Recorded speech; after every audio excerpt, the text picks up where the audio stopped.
Pertempuran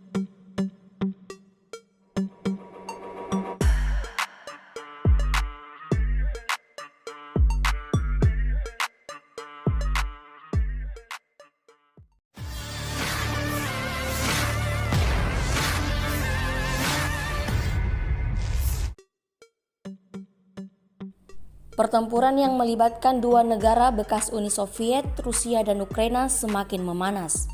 Terbaru penerobosan dilakukan kelompok lapis baja Rusia ke benteng pertahanan pasukan Ukraina. Rekamannya beredar di media sosial Telegram pada Kamis 30 Mei 2024. Penyerangan di Krasnogorovka ini melibatkan 5 unit alat tempur militer Rusia.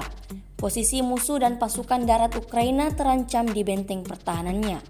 Pembersihan dilakukan pasukan Putin di kawasan pemukiman, seperti yang terlihat dalam rekaman pantau drone yang beredar.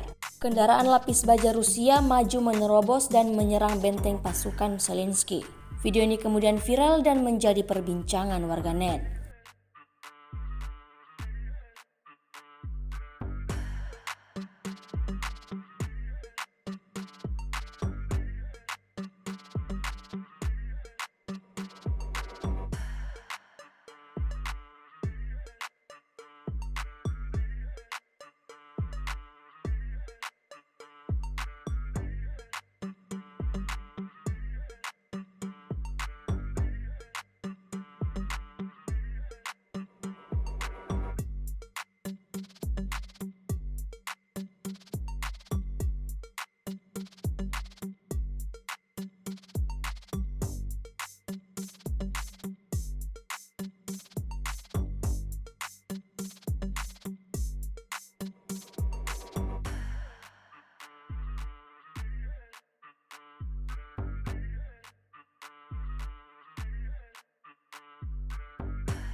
Download Tribun X sekarang, menghadirkan lokal menjadi Indonesia.